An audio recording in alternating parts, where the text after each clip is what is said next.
మా బాబుకి ఏమేమి ప్రొడక్ట్స్ వాడుతున్నారని అడుగుతున్నారు కదా! ఈ రోజైతే చూపిస్తా. ఇది అవెనో బేబీ. ఇది బాడీ వాష్‌కి, హెడ్ బాత్‌కి 2 ఒకటే సేమ్ వాడతా. అండ్ ఇంకొకటేమో ఇది body lotion. Same Aveeno baby body lotion. ఇంకా ఇదైతే టెడ్డీ బార్. ఇది నాకు డాక్టర్ సజెస్ట్ చేసిర్రు. ఇది చిన్నగా ఏదైనా ర్యాష్ అనిపిస్తే మాత్రమే ఇది పెడితే క్యూర్ అయితది. అండ్ నార్మల్‌గా సిరప్స్ అయితే ఇంకొకటి మల్టీ విటమిన్ ఇది కూడా డాక్టర్ రాసిచ్చిందే. ఇది 6 మంత్స్ వరకు వాడాలి. సేమ్ D3 డాక్టర్ రాసిచ్చిందే. ఇది కూడా 6 మంత్స్ వరకే వాడాలి. డైపర్ వైప్స్ కూడా అడుగుతున్నారు. నేను ఫిల్లీ అనే బ్రాండ్ వాడుతున్నా వెట్ వైప్స్.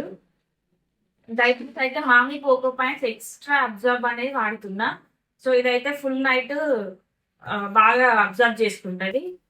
ఇంకా కొందరైతే బేబీకి మోషన్ పోతే వాష్ చేయొచ్చా అని అడుగుతున్నారు. వాష్ చేయొచ్చు, అది మీ ఓపిక. లేదంటే వెట్ వైప్స్ యూజ్ చేయొచ్చు కూడా. కానీ అట్లీస్ట్ డేలో ఒక్కసారైనా వాష్ చేయండి. మిగతా టైంలో వెట్ వైప్స్ యూజ్ చేయండి, ఏం కాదు. 3 మంత్స్ వరకు.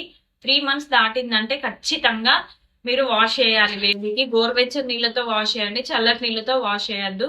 అండ్ ఆ ఏరియా అంతా డ్రైగా ఉండేలా చూసుకోవాలి. డైపర్స్ యూజ్ చేస్తారా అని అంటే యూజ్ చేయొచ్చు, కానీ ఓన్లీ 3 to 4 అవర్స్ మాత్రమే డైపర్స్ యూజ్ చేయండి. ఇంకేమైనా డౌట్స్ ఉంటే కమెంట్ చేయండి. ఏ డౌట్ అయినా okay, breast feeding related, pregnancy related, baby related ఏ డౌట్ ఉన్నా కమెంట్ చేయండి. నేను ఆన్సర్ చేయడానికి ట్రై చేస్తాను.